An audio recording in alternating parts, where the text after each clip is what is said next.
साल है। Sorry sorry. तो ये बात है मेरे आई गेस 3 4 5th क्लास का जब मुझको इंग्लिश बिल्कुल नहीं आता था। मतलब आता था लेकिन हाय हेलो ये सिर्फ what is your my name is ये है, व्हाट इज योर नेम ये समझ में आता था और बोलता था। और इंग्लिश का मैं बोल रहा हूँ, मैं इंग्लिश बुक को रीड नहीं कर सकता था उस टाइम पर। लेकिन मेरे जो कि क्लासमेट वो रीड कर लेते थे, आराम से नहीं लेकिन रीड कर लेते थे। वो मेरे 3 4 5 क्लास का टाइम पर। भाई साहब मुझे बहुत मतलब एम्बैरेसमेंट होता था उस टाइम पर क्योंकि मैं पढ़ ही नहीं पाता था। लिख तो दूर की बात है, पढ़ना तो आता नहीं था, लिखूं क्या भाई।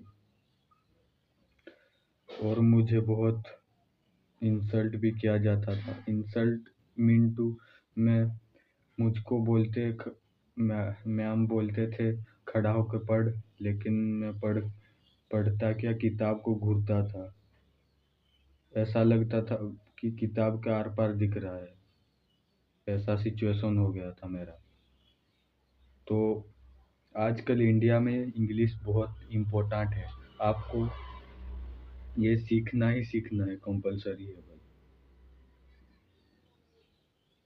अगर आप इंग्लिश नहीं जानते तो आप थोड़े लो क्लास के लगते हो।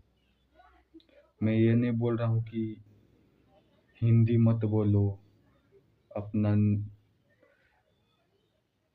जो कि ओन लैंग्वेज को मत बोलो, ये नहीं बोल रहा हूँ। लेकिन देखो ना भाई, कहाँ आजकल तो सब इंग्लिश में हो चुका है।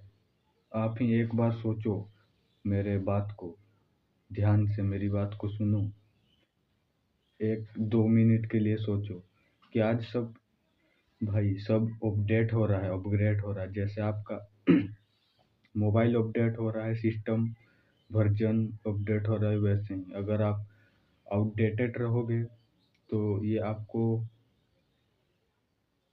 बहुत पीछे धकेल देगा। इस एआई के वर्ल्ड में तो आप अब कंपटीशन बहुत बढ़ चुका है, तो आपको इंग्लिश जानना बहुत ज़रूरी है, पढ़ना लिखना समझना। और इंडिया में इसका बहुत खतरनाक क्रेज है। अगर आप इंग्लिश जानते हो तो आप अपने फ्रेंड ग्रुप में अट्रैक्टिव हो सकते हो, स्टैंड आउट भी करोगे, आई गारंटेड। आप सोचोगे कैसे? वैसे अगर कोई आपको एक चलो एक सिंपल सा एग्जांपल ले लेते हैं। आपका पेन गिर गया और आपका आपके पास जो बैठा है वो आपको पेन ला के दिया, आप क्या बोलोगे? धन्यवाद? नो, थैंक्स, थैंक यू बोलोगे। तो उस बंदे के माइंड में सिग्नल जाए कि नहीं भाई जानता है इंग्लिश। और एक एग्जांपल देता हूँ।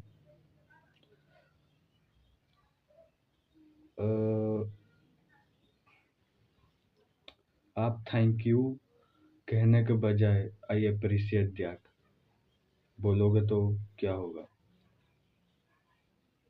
ये एक एडवांस मतलब अल्टरनेटिव वर्ड है इस थैंक यू का। और ये बहुत कम लोगों को समझ में आएगा, और जो नहीं समझ पाएंगे वो तो बोलेंगे वाह भाई क्या इंग्लिश जानता है ये बंदा।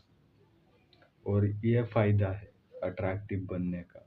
अगर आप मैं ये नहीं बोल रहा हूँ आप पूरा पैराग्राफ ही बोल दो इंग्लिश में, वो थोड़ा टाइम लगता है। मैं भी इस प्रोग्रेस में हूँ, लेकिन मैं इस वीडियो को सोचा, इस टॉपिक को तो बना दिया वीडियो इसीलिए। आप वर्ड से स्टार्ट कर सकते हो, जैसे I appreciate that, see you, ऐसे वर्ड को अगर आप यूज करते हो थैंक यू और गुड बाय को गुड बाय नहीं करते वो वाला वर्ड्स, और इस वर्ड्स को यूज करते हो तो आपका कम्युनिकेशन स्किल भी इम्प्रूव होगा। आई होप वीडियो आप लोगों को बहुत अच्छा लगा होगा। वीडियो बहुत लंबा हो चुका है। मिलते हैं और ऐसे ही धमाकेदार टॉपिक में। तब तक के लिए जागते रहो। Peace out. Be a man, no one can ignore.